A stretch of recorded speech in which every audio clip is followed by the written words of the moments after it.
Heeh. Oh enggak? Jangan dong. Oke. Enggak usah. Belum dapat berarti. Belum dapet. Jadi planningnya masih lama berarti.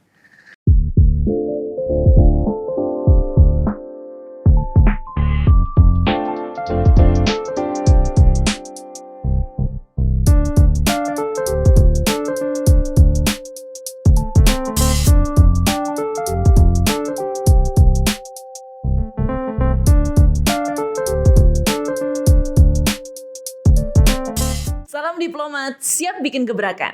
Welcome to Desya Talks. Nah, di podcast yang terakhir ini kita kedatangan tamu spesial karena ada Mas Aga. Jadi Mas Aga itu tahun lalu jadi mentor nasional DSC ke-10. Benar kan Mas Aga? Betul. Apa kabar Mas Aga? Sehat. Mas Aga, ini kan saya sempat baca CV Mas Aga nih. Kalau sekarang kan punya coffee shop, terus aktif di YouTube juga. Tapi sebelumnya katanya fokusnya tuh di musik sebenarnya. Boleh diceritain mungkin? Iya, itu tahun berapa ya? Sebenarnya ngeband sih awalnya. Jadi itu tahun 2005 ya. Zaman SMA tuh udah ngeband gitulah. Jadi apa nih? Gitaris. Oke, Tapi terus? sekarang nggak bisa main gitar sih. Lupa. Oh lupa, karena jadi udah nggak biasa. Seringnya pegang mesin kopi. Oh iya, terus lanjut. Nah, terus habis itu ya lama-lama karena circle-nya waktu itu memang anak musik, terus bingung kan, aduh, gue mau kuliah apa ya gitu kan. Terus tiba-tiba kayak memang karena circle musik, terus tiba-tiba sering main lah di kampus IKJ, sering kayak bikin gigs itu di sana, main di sana pas waktu masih sekolah ya SMA ya. Terus tiba-tiba ya udah akhirnya di sini aja kali ya gitu kan. Tapi itu bukan karena kemauan sih sebenarnya, emang karena circle aja. Bukan kayak maunya gimana, karena dulu bokap pun pengennya arsitek lah. Jadi masuknya teknis gitu-gitu dan segala macam. Cuman kayak emang bandel aja anaknya gitu kan. Karena circle anak musik semua ngeband gitu, jadi udah sampai ke sana terus bermusik terus.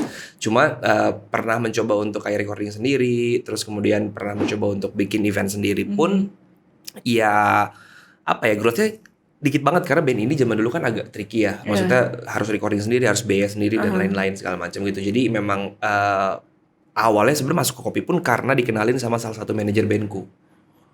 Iya, jadi dulu aja udah ada manajernya. Berarti sebenarnya mau serius dong ya di musik jadi itu? kayak sebenarnya manajernya bukan manajer as in kayak manajer road manager atau kayak manajer yang gimana-gimana ya. Jadi kita main di satu studio sebenarnya. Nah, karena studio ini tuh langganan. Jadi recording di sana, terus yang punya studio memang dia tuh punya kayak beberapa band gitulah di bawahnya. Lu mau nggak gue manajerin gitu? Jadi nanti kalau misalkan ada event-event, udah lu tinggal main aja, tinggal latihan aja, gue yang ngurusin kontrak dan segala macam. Sebenarnya udah seserius itu, tapi dulu kan bayarannya nggak gede gitu kan. Main di gigs tuh paling berapa sih? 1.500.000.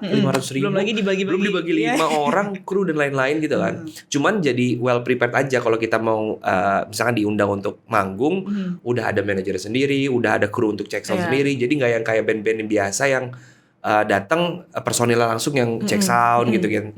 Nah, jadi kita udah kayak apa ya, udah bikin image kalau kita tuh udah punya semacam manajemen. Tapi padahal enggak sama sekali gitu. Bentar, namanya apa dulu? Rock and roll. Oke. Jadi rockabilian gitu sih sebenarnya. Oke. Nggak terkenal juga. Karena nggak diseriusin. Iya, kayaknya. Tapi sekarang mereka lanjut terus gitu. Oh, mereka lanjut? Jadi cuma mereka, Mas Aga aja ya enggak? Iya, jadi mereka lanjut dan terakhir sih kemarin mereka kalau nggak salah dapat offer itu jadi soundtracknya Habibie Ainun 3. Oh ya? Iya, seru ya. Terus? Jadi pas gue cabut mereka malah manggung. Oh, thank you loh ya. Terus? Iya, jadi memang sebenarnya tuh pas ada momen di mana udah mulai masuk kerja ya. Jadi cerita tuh sebenarnya masuk kerja itu karena memang saya tuh personil paling muda. Jadi tuh kayak pengen banget ngasih kontribusi lebih. Jadi kan karena recording sendiri, terus kayak harus pakai biaya. Kalau event-event yang nggak ada duitnya tuh kayak harus transport sendiri, makan sendiri lagi segala macamnya. Jadi pengen banget nih ngasih kontribusi lebih ke dalam band. Akhirnya ditawarin pekerjaan karena waktu itu manajer bandku pacaran sama manajer kafe gitulah ceritanya. Terus jadi bypass nih masuknya. Pernah sih sebelumnya submit di beberapa coffee shop nggak diterima. Jadi apa? Barista? Jadi dulu tuh submit bukan sebagai barista, jadi karyawan aja apapun pekerjaannya ya. Karena memang kenapa milihnya restoran karena fleksibel waktunya kan. Kadang-kadang kan manggung itu nggak harus Sabtu Minggu. Belum kita waktu latihan dan segala macam gitu. Jadi waktu itu part time juga ya? Iya, part time juga gitu kan. Terus nggak diterima di beberapa coffee shop gitu. Akhirnya lewat jalur belakang langsung lah, masuk. Ya kan? Nanti kirim CV aja ke pacar gue nih, dikenalin lah segala macam. Terus besoknya dipanggil. Itu interviewnya cuma gini doang. Oh, kamu temennya Bobby ya? iya, ya udah besok langsung kerja. Gitu Oh, doang. gitu? Iya. Wah, privilege nih gitu kan. Tapi belum tahu tuh mau jadi apa. Enggak, belum tahu. jadi apa? Jadi Sapitnya emang bener-bener kayak ya kan di kafe ya, pasti posisinya ada waiters, terus ada kasir dan lain-lain. Nah, pertama masuk tuh jadi dishwasher. Bener-bener nyuci piring. Karena nggak punya experience di food and beverage, nggak punya experience di perhotelan apapun. Yang penting dapat duit buat yang nanti betul gitu kan. Nah, ternyata jadi kan kalau dishwasher itu kan nyuci-nyuci ngantar gelas ke depan kan. Jadi ada 2 section gitu, ada bar, ada kitchen. Ngantar piring-piring yang setelah dicuci ke kitchen, ngantar gelas-gelas yang sudah dicuci ke bar. Nah, paling lama nongkrong di bar gitu, ngobrol sama yang teman-teman di bar, terus minta kopi dong gitu kan. Ya udah minta kopi karena ya udah apa ya kayak ya udah kalau kita minta kopi itu dibikinin kopi-kopi yang memang bukan di off menu lah. Jadi kayak kopi-kopi yang ini gue lagi explore nih gini-gini gitu kan. Dibikinin enak nggak? Enak kok enak gitu. Jadi sering banget ngobrol sama anak bar, terus tiba-tiba kayaknya kayaknya kamu cocok deh kalau misalkan jadi barista gitu kan. Oh iya, kenapa gitu? Saya nggak punya pengalaman. Ya nggak apa-apa, coba aja dulu. Jadi training lah. Jadi itu durasinya jaraknya cuma 2 minggu. Jadi dishwasher, abis itu langsung naik ke bar. Jadi helper sih pertama. Bantuin mereka preparation dulu apa segala macam. Lama-lama akhirnya jadi bar lah ya. Jadi barista lah ya. Nah di situ baru mulai merasa kalau ternyata asik juga ya kerja dapat uang, terus habis itu dapat network kan. Karena kan kalau di coffee shop itu memang identik sama ngobrol. Jadi tamu-tamu yang datang ke sana pun regular customer. Jadi kalau minggu pagi itu pasti ada motor teman-teman gede datang ke sana, itu udah pasti. Jadi karena udah lama ya di bar, udah kenal gitu. Mas Aga, kopi hitam dong 1 gitu kan. Terus kasih tips gede, gitu-gitu. Terus kayak ngerasa, enaknya juga ya kerja maksudnya jadi barista gitu. Karena once kita masuk waktu itu aku izin nggak masuk. Terus bapak-bapak ini nggak mau minum kopi karena nggak mau minum kopi bikinanku. Segitunya gitu. Nah itu turning point sih. Setia pertama tuh. Setia pertama gitu. Namanya Pak Charles adalah. Itu masih ingat sampai sekarang tapi nggak tahu lost contact, kayaknya dia udah kemana sih gitu lah. Jadi itu turning point sebenarnya kayak ngerasa ini kayaknya opportunity nih untuk bisa serius di sini. Nah pokoknya long story short 2012 masih tetap tuh ngeband jalan, kerja juga jalan. Terus ada tawaran dari salah satu customer juga untuk jadi head barista. Jadi aku dulu sempat pernah jadi supervisor juga di ya itu. Terus di coffee shop yang sama ya, yang tadi dishwasher, barista, terus naik ke supervisor, terus habis itu ditawarin sama tamu, kita mau masukin brand dari luar nih, mau nggak jadi head bar di sana atau jadi store manajernya? Karena kayaknya kamu pengalaman banget di sini gitu kan. Ditawarin lah, nego gaji lah di situ. Oh ternyata gini ya gitu, maksudnya. Ternyata skema industrinya seperti ini lah gitu. Terus ngelihat opportunity banget gitu kan ternyata. Terus bilang sama mereka kalau boleh nggak sekalian kalau bisa belajar gitu. Maksudnya ya belajar soal skill-skill kebaristaan dan misalkan manajemen cafe gitu bisa lebih luas lagi gitu kan. Akhirnya di-provide lah sama mereka, dibikinin kayak semacam short class gitu sama konsultannya mereka gitu untuk belajar soal gimana cara kita bikin ngitung COGS dan lain-lain. Pokoknya teknis lah ya, teknis banget menyoal operasional cafe gitu kan. Nah di situ ngerasa itu 2012 tuh ya, 2012 tadinya 2009 pokoknya 2009 itu udah mulai kerja. Jadi mulai kerja 2009 ke 2012. Nah 2012 ini baru ngerasa oke deh, gue harus passionnya di sini pilih. nih. Kayaknya kelihatan gitu.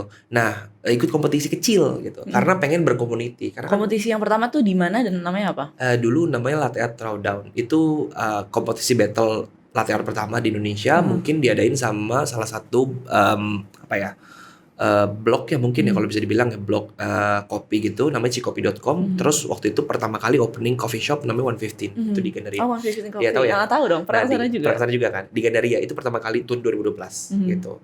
Nah, di situ bikin kompetisi latte art throwdown. Karena waktu itu kerjanya di Gandaria City gitu ya.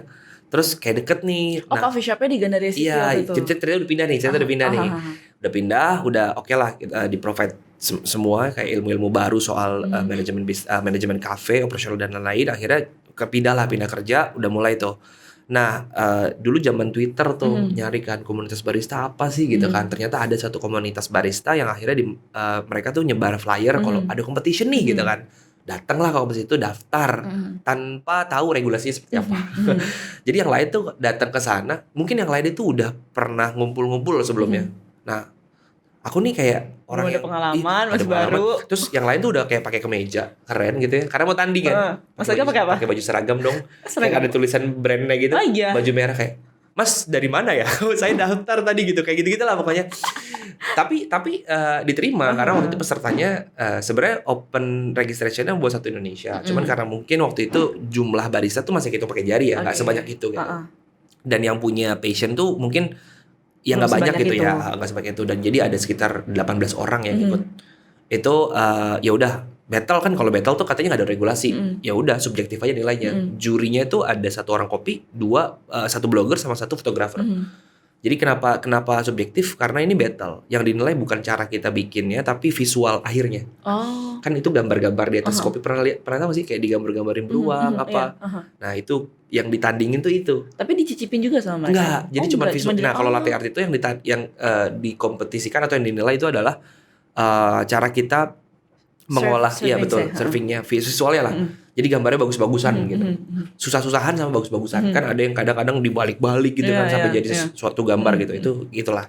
Dan kita pouring ke depan juri dan sampai akhirnya beruntung tiba-tiba kayak menang di situ. Menang gitu. Juara 1. Oh ya?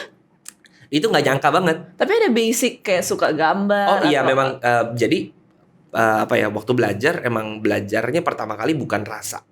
Jadi sebenarnya kalau kita ngomongin masalah misalkan kamu mau belajar kopi nih, harusnya kan pertama dimulai dari gimana cara kita mencicipi coffee knowledge-nya. Ini enggak, dari dulu kan diajarinnya teknis aja. Jadi aku tuh kebalik, belajarnya mundur, belajar teknik bikin presentasinya dulu nih, bikin latte art dulu, belum ngerti kopinya, baru kesini-sini malah rasa gitu. Setelah menang itu baru World Vivian bukan nih ceritanya, dia kan mungkin salah satu, kalau bisa bilang ya, mungkin salah satu former specialty coffee shop yang memang bisa mereplicate Melbourneian style gitu lah. Jadi kayak emang dia benchmarknya Melbourne banget nih, coffee shop style-nya gitu kan. Nah jadi kopi-kopi pilihannya itu kopi-kopi memang eksklusif. Nah di situ nyobain ngobrol-ngobrol sama barista di situ, ternyata kopi yang bener tuh begini. Jadi dari situ. Iya, dari situ baru kayak belajar mundur nih.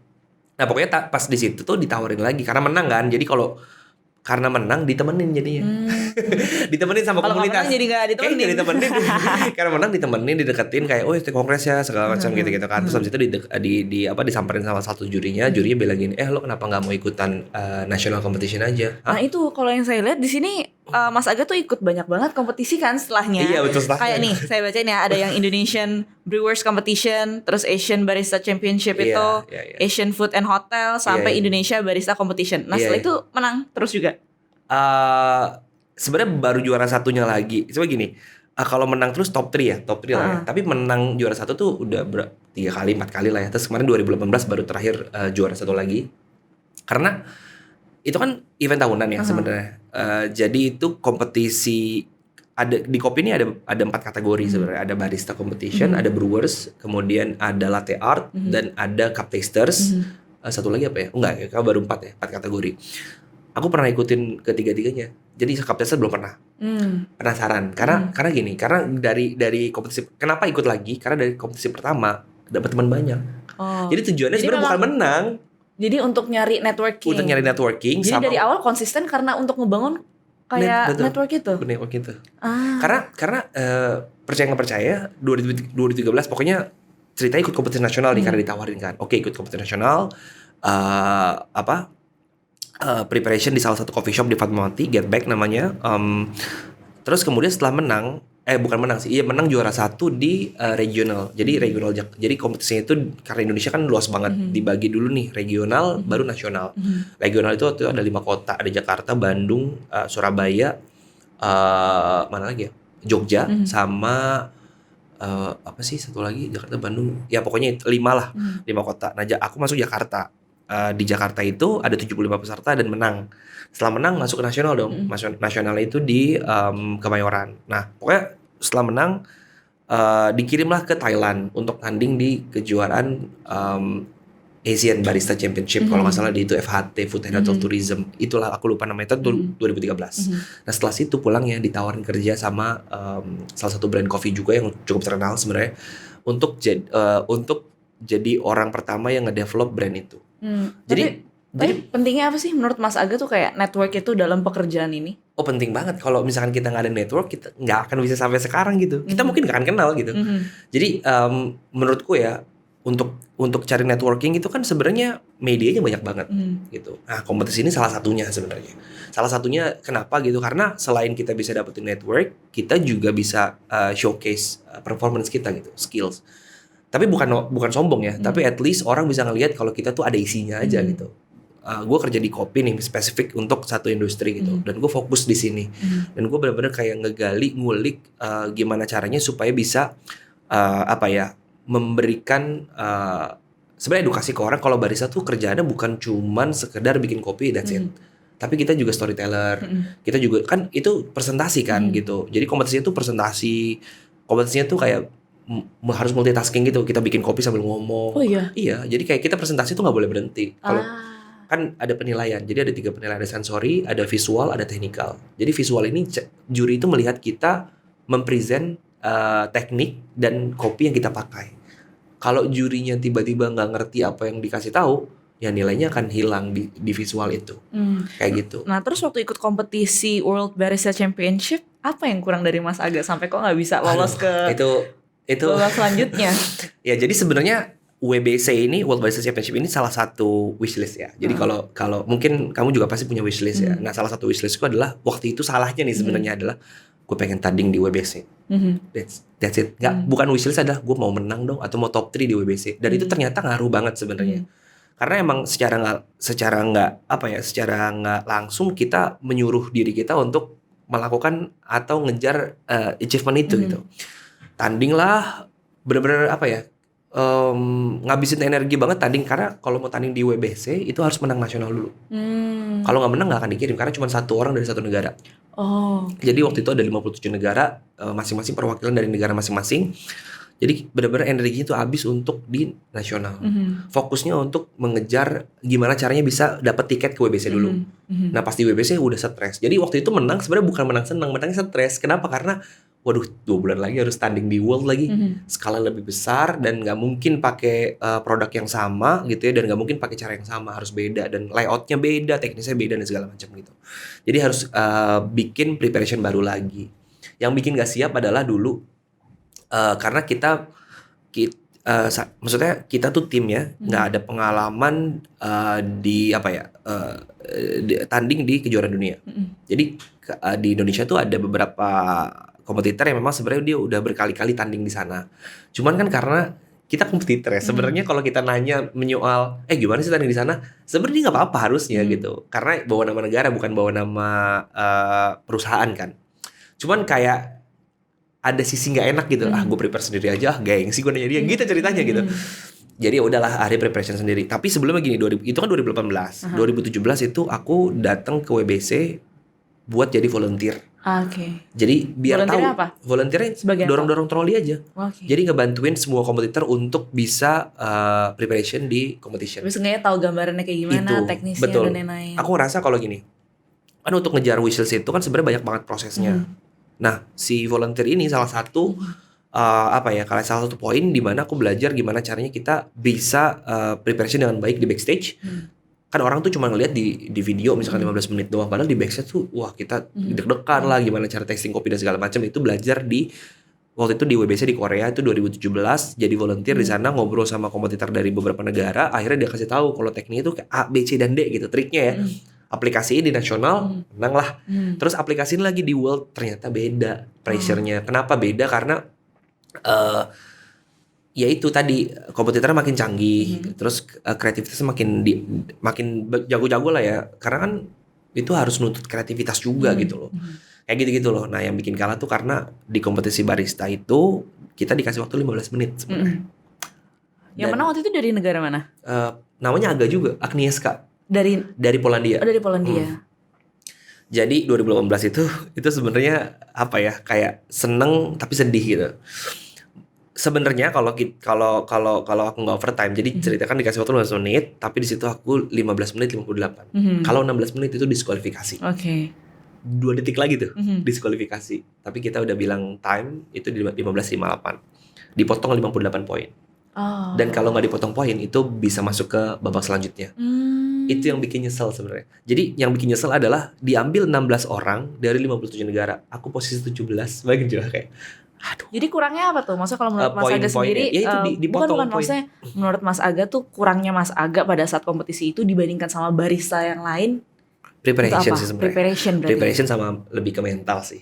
Karena pressure-nya bisa dibilang berkali-kali lipat ya. Yang nonton kan bukan cuma orang Indonesia ya, nonton berbagai macam negara dan kita tuh kayak ada di tribun arena gitu. Itu kalau satu orang main, wah nonton banyak banget gitu. Itu pertama itu deg-degannya. Terus kedua mungkin kita kenapa persiapan kurang karena di World ini kan ada beberapa teknis yang memang sebenarnya harus kita replicate saat kita latihan di Indonesia dan itu dan itu nggak kita lakuin. Kenapa? Karena kita di situ cukup apa ya? Mungkin agak sedikit ngeremehin ya. Mejanya cuma beda 50 cm, ya udah biarin aja lah gitu kan. Toh kita harus bikin meja lagi, ntar keluar duit lagi karena emang uangnya gede banget dan itu kan kita uang sendiri, nggak disupport gitu kan. Dan karena tadinya di Amsterdam waktu itu, terus lagi high season, beli tiketnya aja udah, aduh. Yang berangkat sana berapa orang waktu itu? Nah, sebenarnya tim yang berangkat itu 4 orang dan masih semuanya kan harus kita biayain gitu kan supaya bisa ngebantuin kita gitu. Jadi yang berangkat 4 orang, tim inti 3 orang, satu ini helper sebenarnya. Gitu sih. Jadi yang bikin itu adalah yang bikin miss itu adalah kurang preparation sebenarnya.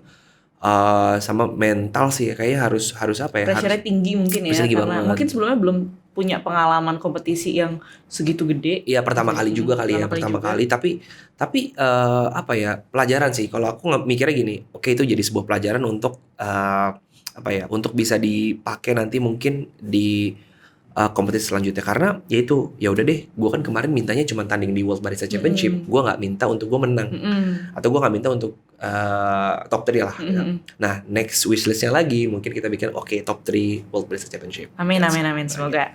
Nah tapi kalau ngomongin soal profesi jadi barista nih Mas Aga, tapi bukan, kalau Mas Aga kan sekarang juga udah punya coffee shop sendiri. Kalau kita lihat profesi baristanya saja, seberapa besar sih peluang untuk menjanjikan di masa depannya? Sebenarnya kalau bicara soal karir ya di industri kopi gitu ya, kan barista ini kan sebenarnya salah satu profesinya aja. Sebenarnya banyak banget nih, ada roaster, terus kemudian ada Q grader dan lain-lainnya. Itu jenis profesinya.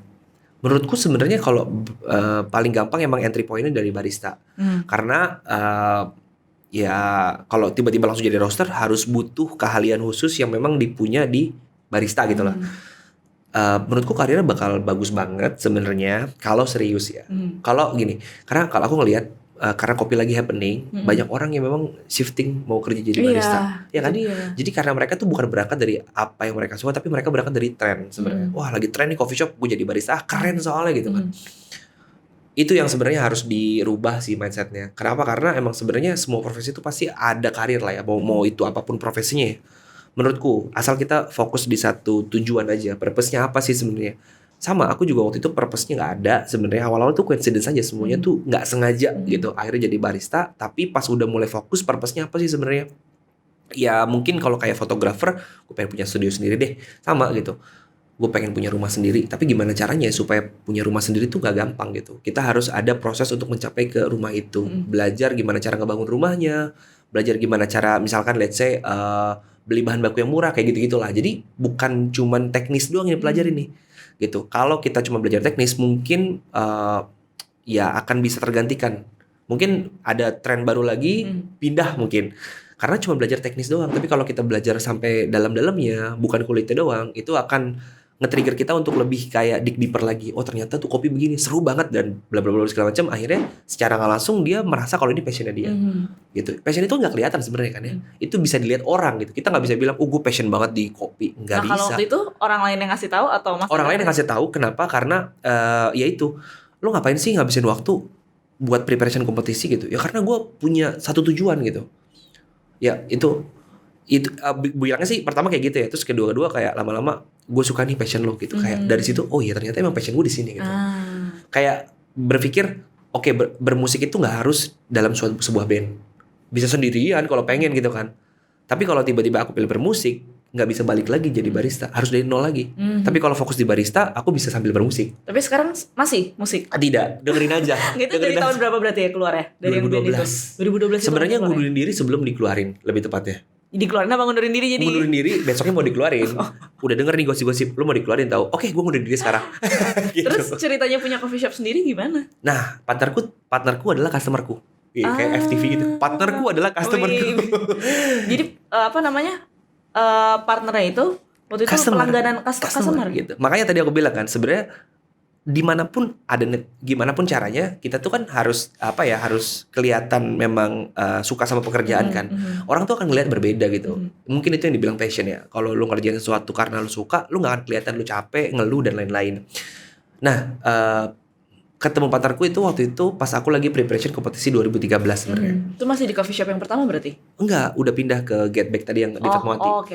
Jadi preparation kompetisi buat kompetisi nasional pertamaku. Jadi di coffee shopku itu sebenarnya memang tempatnya tuh unik lah karena yang punya arsitek sebenarnya. Jadi dia tuh sebenarnya nggak nyari duit di kopi, tapi dia suka banget sama kopi, dia suka banget nge-support orang memang punya passion di suatu bidang. Akhirnya dia support aku kan. Dia punya piringan hitam dan lain-lain. Jadi datanglah dua anak ini yang nggak pernah aku lihat sama sekali, kayak anak muda datang ngapain ke sini kan. Ya udah, kita servis aja dengan biasa. Biasalah servis, ngobrol-ngobrol segala macam. Akhirnya lama-lama datang terus. Pas aku lagi preparation kompetisi, aku minta tolong, boleh gak bantuin gue jadi juri dong? Kan gue jarang lihat lo nih gitu. Biar gue tuh gak bias kalau latihan sama orang-orang ini aja tuh kayak subjektif banget gak sih? Jadi ada orang baru nih, biar ada refreshment gitu kan. Oke, datang. Terus dia bilang, dia nanya-nanya, oh ternyata kompetisi segini-gini. Aku ceritain semua tentang industri kopi. Akhirnya dia tadinya minum minum kopi susu pakai gula. Lama-lama dia minum kopi nggak pakai gula, kopi hitam dan segala macam. Karena dia udah tahu ternyata, oh kopi tuh kayak gini ya. Nah sampai di mana? Jadi belajar juga dari Mas Aga. Secara nggak langsung. Jadi karena kita emang gini, barista tuh kan sebenarnya memang storyteller yang tadi aku bilang ya. Secara nggak langsung kita mengedukasi mereka. Gitu. Gimana cara mereka minum kopi memang sebenarnya sesungguhnya kopi itu begini gitu, sesungguhnya gitu. Jadi seiring berjalan waktu, kita udah deket lama-lama ngobrol, udah tukeran. Kan 2 orang yang datang. Akhirnya yang partner itu dua-duanya. Iya, jadi mereka pacaran lah ceritanya. Jadi bertiga kalian sekarang. Kita bertiga sekarang gitu. Cowok cewek gitu kan. Datang. Nah, mulai deket sama mereka tuh karena ceweknya ini Cindy namanya, dia mau ngasih kado ke si Randy. Kadonya tuh karena gue pengen dong laki gue suka kopi sama suka binatang. Kasih apa ya? Aku bilang kasih luwak aja. Karena kan luwak kan binatang terus makan kopi. Iya gak sih? Ternyata itu jokes pertama yang dikasih ke dia sampai nempel, akhirnya deket gitu kan. Kasih ini akhirnya ngobrol kita. Nah, terus ada di satu titik di mana kita ngobrol, "Gak, lu gak pengen punya kopi sendiri?" Pengen sih. Tapi gue gak punya modal. Ya udah, gimana kalau kita partneran? Itulah, itu awalan ya. Oke, partneran, menarik nih. Tapi gak mungkin sekarang karena kita harus kumpulin modal dulu. Jangan sampai kita minjem ke bank terus diuber-uber gitu intinya. Ya udah akhirnya kita bertiga nih misah dulu nih. Mereka kerja di coffee shop juga, belajar untuk cari tahu gimana caranya. Jadi kita bertiga nih emang fokusnya beda-beda. Aku lebih ke teknikal, operasional lah ya. Cindy ini akhirnya masuk ke ranah marketing. Randy ini masuk ke ranah branding. Mereka latar belakangnya apa? Latar belakangnya satu branding, yang satu marketing juga apa? Sebenarnya enggak. Sebenarnya iya sih, tapi bukan ke F&B. Branding itu karena Randy suka desain, emang dia fotografi gitulah. Itunya majornya mungkin ya, aku nggak tahu sih. Pokoknya mereka berdua London School, yang satu performing arts, tiba-tiba jadi marketing di salah satu WO, wedding organizer gitu, tiba-tiba masuk ke kopi. Akhirnya kita bilang jangan tiga-tiga belajar kopi, harusnya berbeda-beda supaya kita bisa jadi masukan. Iya, udah beda perspektif. Biar nggak berantem. Kalau tiga-tiga belajar kopi, nggak enak nih kopinya. Jadi berantem nggak kelar-kelar gitu kan. Yang satu akhirnya lari ke marketing, yang satu akhirnya lari ke branding. Akhirnya kita bertiga ketemu lagi di 2015. Setelah 2 tahun kita ibaratkan mengembara lah ya, mencari sebuah kitab suci, mencari ini sih sebenarnya, nyari modal sama nyari pengalaman baru. Nyari pelajaran baru gimana cara kita bisa ngedevelop coffee shop gitu. Nah akhirnya kita bikinlah 2015 si Coffee Smith ini. Oh jadi ini yang Smith. Kalau yang satunya? Harapan Jaya. Kalau Harapan Jaya ini lahir setelah Smith jalan sebenarnya. Sama Cindy dan Randy juga? Enggak. Jadi aku sendiri sama satu partner lagi tapi silent sih sebenarnya. Jadi kenapa bikin Harapan Jaya? Karena apa yang bedain antara yang Smith sama Harapan Jaya? Nah, jadi sebenarnya gini, Harapan Jaya tuh dibikin karena memang aku tuh pengen bikin. Jadi Smith ini kan sebenarnya brandingnya memang udah lebih ke specialty coffee gitu. Kopi-kopi yang memang eksklusif dan secara flavor tuh kayak variatif gitu. Dan ini kan marketnya niche banget. Gak bisa kita ngegarap market yang lebih luas lagi. Kita pernah mencoba bikin beberapa jenis kopi yang memang sebenarnya lebih lebih bisa diabsorb sama market-market lain. Ternyata nggak laku, yang kopi-kopi eksklusif doang nih. Oh berarti emang secara image dia udah ke arah situ. Nah sampai akhirnya, yaudah deh, gue bikin sendiri aja deh. Namanya Harapan Jaya. Tujuannya mau bikin warung kopi kayak di gang-gang rumah, tau gak sih? Kayak gitu konsepnya. Tapi akhirnya ada yang ngajakin partneran punya tempat di Panglima Polim. Kan nggak mungkin dong kalau di Panglima Polim dikenal warung kopi nih. Akhirnya tetap kita dengan konsep memang pengen jual kopi yang under 30 sebenarnya, di bawah 30.000 konsepnya, karena supaya orang tuh bisa lebih bisa lebih mengapresiasi lagi, karena kalau tiba-tiba kita buka coffee shop dengan harga 35.000 ke atas, ini akan jadi kompetitornya Smith gitu.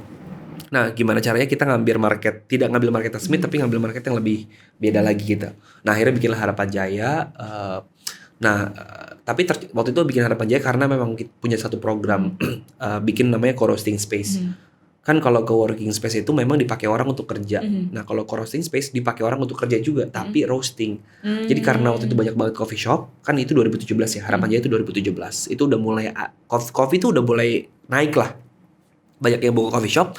Kita mau ngasih kelas sebenarnya. Tapi kalau kelas as in kelas, orang tuh ngerasa aduh enggak, ini intimidating banget, gue gak ngerti gitu. Akhirnya kita bikin konsep yang namanya co-roasting space, di mana orang tuh bisa kayak bawa bahan baku mentah sendiri, roasting ditemenin. Jadi gini loh cara roasting ditemenin kayak gini. Jadi sebenarnya kayak membership aja sih. Misalkan bayar lebih ke personal dong berarti. Lebih ke person gitu. Jadi kayak ada mentornya, ada trainernya lah. Jadi mesinnya ada 3, orang datang bawa bahan baku mentah. Saya punya bahan baku mentah nih, kopi dari Latimojong misalkan. Mau di roasting dong, ya udah roasting bareng aja, nanti dikasih tahu caranya. Jadi kayak mereka member ke kita, nanti dibikinin semacam step-step untuk cara tahu roasting nih, hari pertama ngapain, hari kedua ngapain, hari ketiga ngapain. Jadi kayak kelas tapi membership. Nah setelah kelasnya selesai, mereka boleh pakai mesinnya sampai membership mereka selesai. Oh, membership itu 1 bulan? 6 bulan. Oh 6 bulan. Jadi misalkan mereka bawa sendiri, abis udah belajar roasting nih, udah goreng sendiri. Jadi setelah udah mulai belajar, udah tahu, mereka tuh nggak dijagain lagi, udah mereka sendiri cuma diliatin doang. Sejam ya mas gitu, mau nambah nggak, kayak rental PlayStation, mau nambah nggak, udah kayak gitu sih sebenarnya. Nah itu jalan bagus banget gitu, maksudnya waktu itu bagus banget. Nah cuma kendalanya waktu itu karena mesin kita full listrik, kita ada kendala sama, karena gini, kalau listriknya nggak stabil kan mesinnya bisa rusak. Akhirnya 2 kali mesin kita jebol. Kita waktu itu nggak mikirin sih sebenarnya, nggak mikirin gimana cara resikonya. Akhirnya ya udah nggak bisa dipakai lagi mesinnya 2-nya, kita gantilah jadi mesin 1. Nah akhirnya co-roasting space ini tidak lanjut sebenarnya. Tapi banyak orang yang masih gini, jadi kita ganti mesinnya menjadi mesin yang memang gas bukan listrik. Mesin seharusnya lah ya, mesin roasting gitu. Nah karena mesinnya cuma 1, jadi kapasitas co-roasting space ini nggak banyak. Sekarang masih berjalan co-roasting space ini, ada paket-paketnya, ada Pratama, Pramuda gitu ya. Cuma jadi nggak bisa semasif dulu, nggak bisa sebanyak dulu gitu. Kesulitannya apa sih selain itu? Kesulitannya untuk membuka coffee shop baru? Banyak sih ya, selain finansial. Gini, kalau buka F&B kayaknya ya paling berat kan adalah sewa tempat sebenarnya. Itu paling berat sih. Itu menurutku salah satu hal yang memang harusnya bisa dipikirin dulu sebelum, misalkan gini, kayak kalau emang kita punya skill di kopi, terus punya skill di marketing, di branding dan segala macam, kalau bisa kita cari tempat yang memang sebenarnya pertama nggak usah terlalu mahal. Iya kan biasanya kalau ya mahal dan besar gitu. Karena kalau mahal dan besar itu kan pasti tempatnya di daerah yang memang daerahnya daerah yang bagus gitu, Senopati let's say. Itu sewanya udah ratusan juta per tahun gitu kan. Making money sih sebenarnya. Tapi justru nanti akan memperlambat kita untuk scale up sebenarnya menurutku ya. Apalagi ini bisnis baru gitu kan. Jadi menurutku mendingan cari tempat yang memang sebenarnya tidak terlalu strategis, tapi cukup strategis dan tidak terlalu mahal. Kecil aja nggak apa-apa. Nanti kalau misalkan memang ternyata banyak penggemarnya dan banyak loyal customernya, kita tinggal scale up. Yang scale up itu mungkin ya let's say sering berjalan waktu ada orang yang punya tempat bisa partnership sama mereka gitu. Karena Smith kayak gitu. Jadi sekarang tuh kita punya 3 toko dan 3-tiganya ini adalah partnership dengan yang punya tempat. Jadi expenses kita juga bisa berkurang karena kita bayarnya kan sebenarnya ya bagi hasil aja gitu. Jadi nggak beban di depan harus bayar sewa 500 juta jebret. Nah iya, biasanya kendalanya kayak gitu kan untuk pebisnis awal, untuk nemu tempat yang bagus, strategis. Bahkan kalau sampai nggak nemuin partner yang punya tempat, itu menjadi kesulitan sendiri. Iya betul gitu. Tapi ya maksudnya bisnis model orang beda-beda. Tapi kalau menurutku mendingan kita start small aja sih dulu gitu. Jadi jangan terlalu ambisius banget, karena sekarang persaingan juga udah ketat banget nih. kalau memang sebenarnya harus bersaing dengan brand-brand yang udah established duluan, harus punya karakter gitu. Soalnya sekarang tuh kayaknya ya saya melihat banyak banget anak-anak muda yang memang sekarang udah bosen datang ke mall, udah bosen datang ke tempat yang strategis karena macet dan rame. Mereka tuh nyari tempat-tempat yang memang sebenarnya apa ya, kayak hidden game gitu tau gak sih? Kayak tempatnya tuh cuma di belakang rumah gitu ya, tapi ternyata itu punya karakter gitu. Aku lebih prefer bisnis model seperti itu dibanding yang memang sebenarnya terlalu ambisius di awal, akhirnya tidak bisa BEP lah gitu, karena ya ramenya cuma 3 bulan doang, setelah itu udah. Kalau sejauh ini yang Smith sama Harapan Jaya masih konsisten. bukan, maksudnya di 3 bulan awal atau sempat ada struggle tuh? Di 1 tahun awal. Jadi kalau Smith ini memang pertama kali kan fokusnya kita kan, jadi kita ada 2 bisnis model, ada retail sama ada retail tuh maksudnya coffee shop ya. Ada B2B ini supply. Jadi supply ke beberapa coffee shop yang buka, yang mereka nggak punya mesin roasting gitu. Jadi sebenarnya kita bisa hidup karena dari situ. Dan ya bisa subsidi silang juga, waktu ini lagi struggling subsidi silang gitu. Nah jadi masih aman sih sebenarnya, masih sehat banget malah gitu kan, sampai kita udah bisa ekspansi ke 2 tempat lain gitu kan. Kalau Harapan Jaya pun memang ya udah stabil aja gitu, dan memang ada planning untuk ekspansi juga. Sebenarnya tahun ini kita mau ekspansi 2 brand itu, saya sih mau ekspansi 2 brand itu sebenarnya, cuman karena tiba-tiba ada corona, pandemi, jadi ya ini semua tertunda lah supaya kita bisa prepare lebih matang lagi lah kayak gitu. Terus saya kan juga lihat Mas Aga kalau udah ada YouTube channel ya. Tapi kok yang telusur rasa cuma ada 1 video, kok nggak diupload lagi video-video yang baru? Soalnya timnya sibuk ngurusin 1 event. Tapi udah ada video yang diproduksi, tinggal diupload aja atau memang belum produksi nih? Kok ketawa-tawa nih, kayaknya ada sesuatu. Ya gak sih? Bener gak? Jadi itu udah diproduksi, tinggal jadi edit, gini, tinggal pasca produksinya atau memang belum? Enggak, jadi sebenarnya Telusur Rasa ini memang apa ya, movement ya. Kan setiap orang tuh kayaknya punya ya tadi aku bilang wishlistnya apa sih sebenarnya. Nah, aku pengen banget nge-educate orang, karena aku sadar kalau ternyata nge-educate orang dengan cara yang teknikal itu takes time, nggak bisa sembarangan. Kayak kamu nih misalkan, tau nggak kopi yang acidity-nya misalkan? Oh ya tidak lah. Ya kan, misalkan gitu. Tapi kalau saya bukan penggemar kopi, jadi nggak ngerti. minum kopi ya? Nggak minum kopi. Ya, aduh. Adalah saya bawa alat-alat kopi, mesti bikin. Terus lanjut. Nah, ini rahasia, dia ketawa-tawa. Cara gue emang gitu, Pak. Oke, terus. Nah, jadi kalau kamu dikasih sebuah narasi visual gitu ya, akan lebih mudah mengerti kan. Jadi itu sebenarnya tujuannya adalah untuk bisa karena gini, sekarang kan tren kopi ini lagi gila-gilaan gitu ya, masih sampai sekarang gitu, masih apa ya, masih bagus lah opportunity untuk mulai bisnis di kopi sebenarnya. Cuman banyak orang yang mungkin salah langkah aja gitu, salah langkah yang mereka karena let's say satu brand kopi yang wah laris banget nih, misalkan dia punya cabang di mana-mana, tapi kan mereka nggak tahu sebenarnya bisnis model dia apa sih sebenarnya. Bisnis model dia adalah jual franchise gitu, jadi jangan gitu-gituan dia gitu kan, misal kayak gitu. Nah, terus juga banyak orang yang suka kopi, entry point-nya adalah minum es kopi susu. Ya nggak? Baru dari situ baru mereka minum kopi yang memang sebenarnya ada storytellingnya, ada bla bla segala macam. Kopi hitam yang memang sebenarnya real, kopi tuh kayak gini rasanya loh, bukan es kopi susu misalkan gitu ya. Nah, karena udah mulai demand udah makin tinggi, kemudian pemain udah mulai banyak, harus ada sebuah narasi visual yang memang bisa balikin lagi loh. Kalau kopi tuh sebenarnya kita coba jangan cuma memperhatikan sebuah progres yang ada di hilir doang. Hulu juga sebuah progres loh gitu. Banyak banget orang yang nggak memperhatikan ke belakang, which is hulunya. Karena menurutku kalau bicara soal supply chain, ini yang paling atasnya kan petani ya. Kalau dia stop supply, kita mau ngopi apa? Bisa dong dia stop supply. Atau enggak dia pangkas pohon kopinya karena nggak laku, kita mau ngopi apa? Gitu. Jadi harus gimana caranya kita bisa mensupport mereka melalui apapun bentuk platformnya lah. Kalau kita bikin kan namanya Telusur Rasa. Jadi basically emang sebenarnya kita mau menelusuri sebenarnya rasa itu dari mana awalnya sih. Karena ada 2 definisi nih, ada telusur rasa dan telusur asa sebenarnya. Jadi asa itu kan sebenarnya harapan gitu. Nah, buat mereka ini sebenarnya harapannya apa sih gitu. Nah, mau bikin sebuah kompilasi video yang memang sebenarnya bisa didengar atau bisa dinikmati sama semua penikmat kopi di Indonesia, supaya mereka sadar kalau ternyata proses kopi ini panjang banget dan masing-masing stakeholder ini masih butuh disupport gitu. Ini sebagai salah satu ini nggak sih promosi dari kopi-kopi Indonesia juga? Sebenarnya secara nggak langsung kayak gitu. Cuman karena emang kita nggak ada sponsor, jadi kita semua karena emang ini project apa ya, social Eh, movement gitu, tapi yang diupload di YouTube. lebih ke arah situ sih. Sebenarnya tujuannya nggak akan diupload di YouTube. Kita pengennya tuh bikin semacam series yang nantinya akan kita jual ke Netflix kalau bisa. Sebenarnya, nah di YouTube ini kan teaser doang. Nah Oke. kita bikin YouTube karena kemarin sebenarnya apa ya, ada satu orang yang memang punya brand yang sama juga. Ini kejadiannya sama nih, punya brand yang sama dan dia Brand yang sama tuh maksudnya namanya yang telusur sama? rasa juga. Oh. Tapi dia bukan brand, dia tuh kayak hashtag aja. Oh. Kamu misalnya bikin apa ya, bikin sebuah podcast misalkan, podcastnya namanya kopi, tapi hashtagnya telusur rasa. Nah, waktu kita bikin Instagramnya, kita bikin websitenya, kita bikin brandnya, kita bikin logo dan segala macam, dia tiba-tiba DM yang bilang, Mas kita juga punya brand namanya telusur rasa. Padahal waktu kita cari dia cuma hashtag aja, Oke. gitu. Itu bukan Tapi dia brand loh. fokusnya ke apa? Hah? Kopi Dia juga? makanan Petani F&B sih. oh. Enggak kopi. Dia lebih ke makanan sih.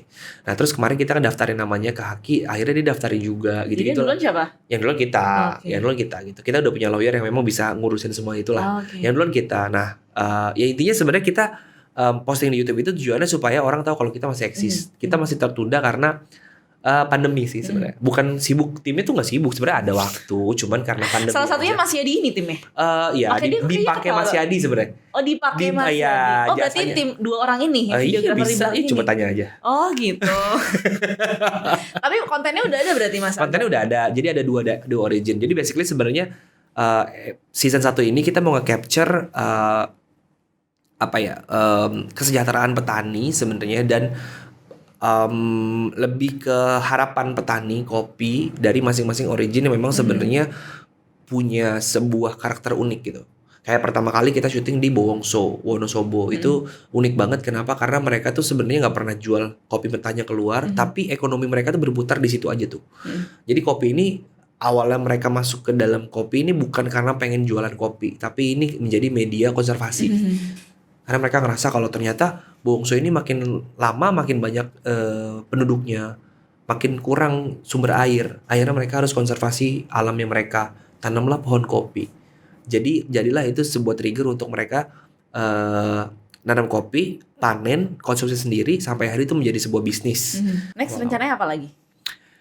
Bikin YouTube, semoga dilirik sama Netflix. Siapa tahu mau buka coffee shop lagi atau apa rencana ke depan? Atau buka cabang? Kalau buka cabang pasti itu planning. Nextnya apa lagi? Pengen Siapa bikin lagi? buku sebenarnya. Buku tentang kopi. Bukan sih sebenarnya buku semua kopi ya. Bosen gak sih? Sebenarnya buku tentang apa ya, proses aja sih. Kan setiap orang masing-masing prosesnya berbeda gitu ya. Pengen bikin buku tentang ya itu tadi sebenarnya kayak profesi yang memang mungkin dulu dipandang sebelah mata tapi menjadi sebuah profesi yang memang menjanjikan, tapi prosesnya mau diangkat sebenarnya. Jadi pengennya gitu sebenarnya. Cuman anaknya tuh baru nulis 2 paragraf udah males baru gitu. 2 paragraf udah males. Iya, Berarti udah kalau kayak itu harus meng-hire orang iya, harus untuk ada nulis. ghostwriter ya. Heeh. Oh enggak?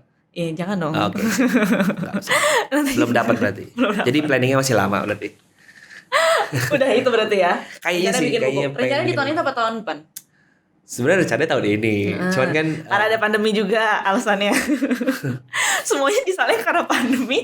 Padahal kan pasti lebih sering di rumah, ada waktu luang, bisa nulis sebenarnya. kata siapa? Justru saya ini pusing pas ada pandemi ini harus. Justru sebenarnya di rumah iya, tapi kan maksudnya jadi fokus kita tuh yang tadinya untuk ekspansi misalkan bisnis ya, akhirnya ya nggak bisa gitu kan. Jadi fokusnya adalah gimana caranya ngejaga staff kita supaya staff kita Nggak dirumahkan. nggak dirumahkan lah, tetap dapat income dan lain-lain gitu. Terus sales juga, ya kan bisnis kopi itu kan dikenal dengan bisnis konvensional sebenarnya. Harus mengandalkan walk-in customer. Nah, dengan adanya pandemi ini sebenarnya kita belajar gimana caranya mulai shifting ke digital. Pelan-pelan lah, perlahan. Mulai ngerapihin kayak Website. iya website gitu sebenarnya. Terus kita bikin kelas-kelas online, terus mulai ngerapihin toko online kita juga di e-commerce gitu kan. Kan kadang orang tuh ngelihat etalasenya kan bagus banget nih etalasenya Iya, gitu. iya. Nggak mungkin kayak cuma sembarang templok jual dan segala macam, harus ada ceritanya dan lain-lain. Dan ya itu menurutku apa ya, pengaruh banget gitu. Yang tadinya sama sekali kita cuma tempel jual, sampai akhirnya kita bikin narasinya di etalase, orang jadi beli terus. Oke, berarti emang narasi itu penting untuk Sebenarnya strategi sih. Kayak misalkan gini. Misalkan yang kemarin kita lakuin adalah kita posting-posting perjalanan kita di kebun kopi Jawa Timur misalkan. Dari situ kita reverse ke masukin QR code, abis di scan bisa masuk ke Tokopedia kita misalkan, ke e-commerce lah ya. Kita ada dua Shopee sama Tokopedia. Oke, situlah misalkan. Nah tapi kita bikin narasinya dulu di Instagram nih, supaya orang tuh naikin engagement, misalkan kayak bikin Q&A. Setelah itu live Instagram ngomongin sama petani ya, memang kopinya mau kita rilis sebenarnya.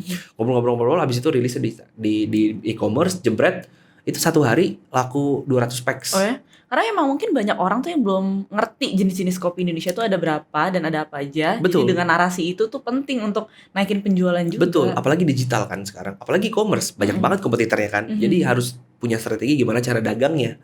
Jadi kalau cuma dagang es kopi susu literan, ya kayaknya paling atas itu ada brand-brand yang pakai ads gitu. Kan bisa dong pakai ads langsung paling atas, top seller Pakai misalkan ads atau kita pakai ads juga. Kalau enggak ya enggak gitu. Cuman ads-nya kita mungkin enggak sampai yang kayak langsung paling atas dulu gitu. Karena bertahap lah ya. Misalkan let's say kita pakai ads-nya tuh yang apa ya, misalkan ada beberapa ads yang misalkan kalau nyari keyword kopi Aceh gitu ya. Kita masuk di top 5-nya misalkan gitu. Tapi kan udah tahu nih brandnya Smith nih, gue tahu nih gitu. Jadi mungkin klik gitu. Belum yang sampai tiba-tiba masuk ke ads di depan atau ada banner di depan gitu. Belum sampai situ sih sebenarnya. Tapi akan gitu dan maksud kita berpikir kalau ternyata nggak apa-apa kita bayar iklan tapi kita dapat lebih gitu kan, akuisisi customer baru kayak gitu sih. Jadi digital ya salah satu apa ya, hal yang diambil atau hal yang mesti dilakuin ketika kondisi seperti ini. Kayaknya sih harus gitu. Soalnya sekolah punya tempat gede-gede sekarang percuma juga, harus kurangin 50% capacity kan. Betul, mau bikin event musik nggak bisa juga gitu. Betul. Pusing. Oke, kalau gitu biar Mas Aga nggak makin pusing, tapi justru ini malah makin bikin pusing sih sebenarnya. Aku mau ngajak main games, Mas Aga. Nggak minum kopi. Nggak minum kopi, ini minum air putih aja. Jadi Mas Aga, saya mau ngajak Mas Aga untuk main games di DSC Choice.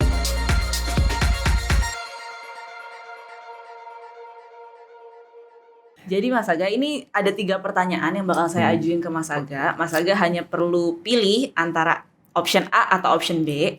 Tapi setiap pertanyaannya Mas Aga cuma punya waktu maksimal 5 detik. Iya. Buat jawab. Oh jadi kayak. Jadi tinggal milih A atau B. Tuh, oke? Yang pertama, barista atau pengusaha? Pengusaha deh. Oke. Mentang-mentang udah punya bisnis banyak nih sekarang. Oke, kedua, berkarir lagi di musik. Oke. Atau jadi petani kopi. Petani kopi. Oke. Petani kopi. Kenapa udah gak ada ini ya kesempatan ya? Peluang lagi di Udah gak laku. musik. Kan dikeluarin. Oh iya. Nah, terus yang ketiga, ini band atau jodi? Aduh, band atau jodi? Aku tim band kayaknya. Bentar, ini apa sih band atau jodi? Filosofi kopi. Itu kan bos. Ketahuan gak pernah nonton filosofi kopi. Gak usah, gak apa-apa. Oke, jangan dong. Saya report nanti ya. Enggak, katanya kan pernah jadi baristanya ya di situ ya? Lewat Filmnya. doang. doang. Bentar lagi mau loh. band atau jadi syuting band kopi tadi ya? Aku tim band deh. Ya tahu kok filosofi kopi kan udah ngobrol sama Mas Handoko juga. Oh iya Om betul. Handoko. Iya produser itu. Tapi waktu yang ketiga nggak jadi produser katanya. Iya dia kan fokus M-Block. Iya, gitu sama Sarinah Tamrin. Oke udah, games itu aja. Gitu aja. Udah gitu aja, nggak sulit ya? Tidak sebenarnya? sulit ternyata. Nggak sulit ya? Saya pikir milih antara hidup apa? dan mati. Nggak, oke kalau gitu udah selesai DSC Choice-nya.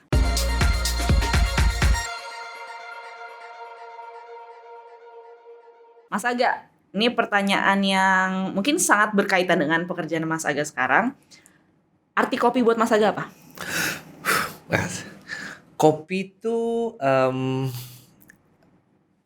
media sih aku bilang ya. Aku bisa bilang media nih. Kenapa aku bilang media? Karena dari kopi ini aku bisa dapat networking, aku bisa dapat uang nih misalkan ya. Aku bisa dapat banyak hal sebenarnya. Jadi aku melihat kopi ini adalah jembatan atau media yang bisa menghubungkan aku ke banyak hal. Gitu. Mau teman, mau bisnis, mau apapun itu, medianya pasti kopi. Sampai sekarang ya, dari awal sampai sekarang tuh semua hal yang saya lakuin gitu ya, sampai titik tertinggi pun misalkan kayak World Barista Championship itu semua medianya kopi gitu. Jadi aku bilang kopi adalah media. Kenapa? Karena itu mengkoneksikanku banyak hal. Jadi connection aja. Media dan connection. Itu kan arti kopi. Kalau arti kesuksesan? Udah ngerasa sukses belum? Gak tahu ya. Kalau menurutku terlalu enggak sih. Gini kan sukses itu kan sebenarnya definisinya kayaknya subjektif ya. Kalau Tiap buatku orang beda. destination mungkin ya. Mm-mm. Jadi sukses ini destination gitu, tujuan. Misalkan nih ya, misalkan kayak gue pengen sukses di barista, berarti tujuannya harus tanding jadi juara di kompetisi barista. Kalau ini tujuannya adalah Misalkan destinasi, jadi banyak banget destinasi. Kenapa? Sukses itu kan nggak harus kayak sukses finansial, sukses hubungan juga ada gitu yang kadang-kadang ada yang nggak sukses, sukses berteman juga kan kayak gitu-gitu loh. Jadi karena banyak banget jenis-jenis sukses, jadi aku bilang destination. Kalau misalkan kita mau jadi bisnis, misalnya pengusaha yang sukses gitu ya, berarti harus melewatin berapa lampu merah, ngelewatin berapa polisi tidur, ngelewatin berapa kali ditilang, proses kan, berproses sampai dia bisa meraih destinasinya dia. Nah, sampai destinasinya Mas di- Aga apa? Achievement paling tertinggi yang pengen Mas Aga capai. Kenapa begitu? Saya achievement paling tertinggi itu Soalnya ngomong sebenarnya soal tujuan kan. Apa nih tujuannya? aduh, sebenarnya belum kepikiran sih. Cuman apa ya tujuannya? Sebenarnya kalau tujuan baiknya itu pengen banget ngebantu teman-teman apa ya supaya bisa lebih baik lagi aja sih sebenarnya. Karena aku bisa kayak gini tuh karena teman-teman sekitar gitu. Jadi mereka yang ngangkat aku sampai sekarang. Jadi aku pengen ngangkat orang-orang yang memang sebenarnya butuh support gitu ya. Jadi pengen apa ya? Udah pernah bisa seperti ini karena disupport orang. Nah, aku pengen banget support orang untuk orang bisa meraih ya salah satu mimpinya mereka lah, karena harus ada yang dorong gitu. Pengen banget kayak bikin sebuah, nggak tahu sih sebenarnya buah apa, misalkan asrama mungkin atau apa. Sebenarnya gini, mimpi sosialnya ada sebenarnya. Jadi karena melihat banyak banget anak-anak jalanan yang memang tidak punya pekerjaan jelas, aku tuh dulu sempet kalau gue punya duit banyak nih, gue bikin asrama, gue latih semua jadi barista, semua coffee shop gue itu yang running semua anak jalanan. Pengennya gitu sebenarnya. Pengennya gitu. Tahu nggak Skoren Barber di Belanda gitu ya, di Rotterdam. Jadi ada barber shop gitu di Rotterdam namanya Skoren Barber. Itu semua chapsternya itu mantan napi. Bertato serem-serem banget lah gitu. Jadi emang purpose mereka adalah mereka bikin semacam bukan bisnis sosial, tapi mereka mempekerjakan ini profesional gitu. Jadi di training dulu, mantan napi kan gak punya pekerjaan, hidupnya gak jelas, dilatih jadi barber. Akhirnya mereka bikin barber yang memang semua pekerjaannya adalah mantan napi. Nah tapi kalau napi kan kelihatannya kriminal banget ya. Kalau di coffee shop mungkin orang takut gitu. Nah jadi aku pengen banget sebenarnya kayak mungkin anak-anak aku, anak jalanan yang memang sebenarnya, karena aku juga dulu pernah ngamen gitu ya, maksudnya pernah jadi mereka lah gitu. Intinya nyari duit yang memang sebenarnya tuh kayak susah banget, panas-panasan. Tuh manusia silver deh semuanya dikumpulin jadi satu, kayak mau nggak sih lu, gue punya coffee shop nih lo yang running, tapi diajarin dulu apa dan segala macam. Kayak pengen banget sebenarnya bikin kayak gitu, tapi kok itu kan kalau punya duit banyak, jadi punya coffee shop banyak gitu, nggak usah musing masalah sewa gitu ya. Pengennya kayak gitu sebenarnya. Jadi bikin ke macam sama hub gitu ya, yang bisa mensupport orang-orang tuh untuk bisa melihat kalau sebenarnya ada loh potensi karir di industri kopi gitu. Dan sampai kapanpun kopi gak akan mati karena ini udah jadi komoditi gitu. Kayak gitu sih sebenarnya. Jadi yang Mas Aga harapkan dengan adanya DSC ke-11 ini, kan Mas Aga selaku mentor nasional tahun lalu nih yang ke-10, pengennya apa nih yang submit proposal, sebenarnya idenya pasti makin kreatif. Iya apa sih. yang diharapkan? Sebenarnya tuh yang diharapkan adalah apa ya? Mungkin bisa DST bisa membantu mungkin ya pengusaha-pengusaha yang punya ide-ide yang memang tidak bisa didefinisikan gitu ya menjadi sebuah produk atau menjadi sebuah brand yang memang ternyata ada potensinya gitu. Jadi DST kan sebenarnya wadah buat para entrepreneur untuk bisa kayak sama kompetisi gitu kan, wadah untuk para barista untuk bisa men-showcase keahliannya gitu. Jadi berharap supaya semua orang tuh bisa berpikir kalau ternyata tuh bisnis itu memang sebenarnya ada stage-stage-nya gitu loh. Jadi bukan sekedar punya uang banyak, bikin sesuatu nggak ada plan-nya, nggak ada marketingnya dan segala macam, akhirnya gone gitu kan. Jadi DSC bisa menjadi wadah untuk mengedukasi mereka ini atau anak-anak muda untuk berpikir dulu sebelum melakukan sesuatu, atau untuk membuat sebuah plan dulu sebelum mereka membuat sebuah bisnis, agar supaya bisnis mereka tuh bisa berjalan dengan baik dan disupport juga sama wadahnya ini DSC gitu. Selain itu juga untuk membangun networking nggak sih sesuai udah sama pasti. Kalau itu udah pasti. Kalau networking udah pasti, karena jujur aku ikut kompetisi karena karena mengejar networking gitu. Awalnya karena itu kan. Awalnya karena itu gitu, dan dari DSC kemarin juga pun aku dapat network gitu, dapat kenal beberapa teman. Akhirnya sampai sekarang tuh kita juga mungkin sering ngobrol dan sering ketemu bareng gitu. Akhirnya dia jadi bisa jadi pelangganku kan gitu. Cobain coffee shop gue dong gitu. Akhirnya ada pelanggan baru, yang didapat dari DSC ini misalkan gitu, walaupun di situ posisi sebagai mentor misalkan gitu. Jadi menurutku kayak nggak ada yang sia-sia sih sebenarnya, apapun yang bisa dikerjain dan itu semua adalah sebuah opportunity. Jadi kalau bisa tuh jangan terlalu ambisius ya, harus punya strategi gitu, karena kan kompetisi balik lagi gitu. Kalau mau menang harus ada strategi gitu. Kalau enggak ya agak susah gitu. Jangan ada terlalu ambisius, gue mau pede bisnis gue bisa menang karena sales gue udah gede banget. Udah pasti investor mau nih. Bukan gitu. Yang dicari mungkin nggak semua mentor nyari yang seperti itu ya gitu. Tapi nyari yang memang sebenarnya punya sustainability gitu. Ada kelihatan sustainability-nya. Jadi bukan bisnis yang cuma sekedar tren aja gitu ya. Bisnis ini kayak tren cuma 2 tahun deh, habis itu die gitu kan. Ntar bikin bisnis baru, gitu kan, nggak jelas jadi sebenarnya kan gitu. Jadi kalau bisa sebenarnya memang punya model bisnis yang memang sebenarnya menjadi sebuah solusi masalah dari apa yang kita alami sehari-hari gitu. Itu udah jadi jawaban banget sih, kayak gitu sih sebenarnya. Nah gitu, challengers itu merupakan hal-hal yang diharapkan sama Mas Aga dengan kalian misalnya submit ide nih lewat diplomatsukses.com. Siapa tahu nanti ada ide-ide baru yang tentunya dengan ikut di kompetisi ini banyak hal yang didapat. Salah satunya misalnya networking, terus juga bisa ngebangun strategi, memantapkan strategi. Jadi jangan sampai kalian buka bisnis terus ya udah cuman bertahan sampai beberapa tahun di awal, tapi karena kalian nggak maintain dan nggak tahu strateginya seperti apa, jadi ya udah bisnisnya nggak lama umurnya. Betul kayak gitu. Ingat ini dong Mas, ingat nggak salamnya apa tadi? Salam diplomat. Siap bikin gebrakan. Wih. Jadi untuk challengers tadi udah dengar dari Mas Aga juga pengalaman-pengalaman ketika ikut kompetisi seperti apa, hal-hal apa aja yang bisa didapat, mulai dari networking, terus juga membangun strategi, karena jangan sampai buka bisnis tapi cuma bertahan tuh 1-2 tahun awal, tapi gimana kalian memaintainnya, kalian tahu prospek kedepannya seperti apa. Jadi buka bisnis tuh biar bisa long term gitu, bisa sampai bertahun-tahun selanjutnya, pemasukan oke, terus strategi juga udah tahu. Terus apalagi Mas mungkin mau ditambahin? Aman sih, itu aja. Aman itu aja. Oke, itu aja. Jadi ditunggu para challengers untuk submit proposal kalian di diplomatsukses.com sampai tanggal 19 Oktober 2020 nanti. Siap bikin gebrakan. Sampai ketemu di lain kesempatan. Bye bye.